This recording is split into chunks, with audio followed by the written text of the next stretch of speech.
मावराए आइन और कानून तो किसी को रिहाई नहीं मिल सकती। हमने यही उनको कहा कि हमने भी 2 साल, 2.5 साल, 3 साल लगा के अपनी जो बेगुनाही थी वो अदालतों में प्रूव की। आपको याद होगा मियां मोहम्मद नवाज शरीफ के केस में क्या हुआ, मरीम नवाज साहिबा के केस में क्या हुआ, कैप्टन सफदर के केस में क्या हुआ, राना सनौला के केस में क्या हुआ, दीगर सियासी लीडरान के केस में क्या हुआ।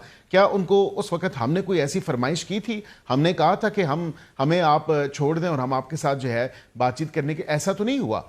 बातचीत तो देखिए, हम तो उस वक्त भी जब पीडीएम के टाइम पे भी हमने जब पीडीएम बनाई तो हमने उस वक्त भी कहा कि जी ये ज्यादतियां हमारे साथ जो कर रहे हैं ये देख लें। ये मामला इसी तरह है कि हमने अदालतों में जाके अपने केसेस को प्रूव किया। ये तो नहीं है कि उस वक्त के वजीर आजम ने कोई हमें एनआरओ दे दिया हो या खुली छूट दे दी हो या अदालतों से के मावराए अदालत या मावराए आइन या कानून जो है हमें कोई अदालत से जेल से रिलीज कर दिया गया हो। ऐसा तो नहीं हुआ। जेल से रिलीज हुए तो सिर्फ अदालत के ऑर्डर पे हुए।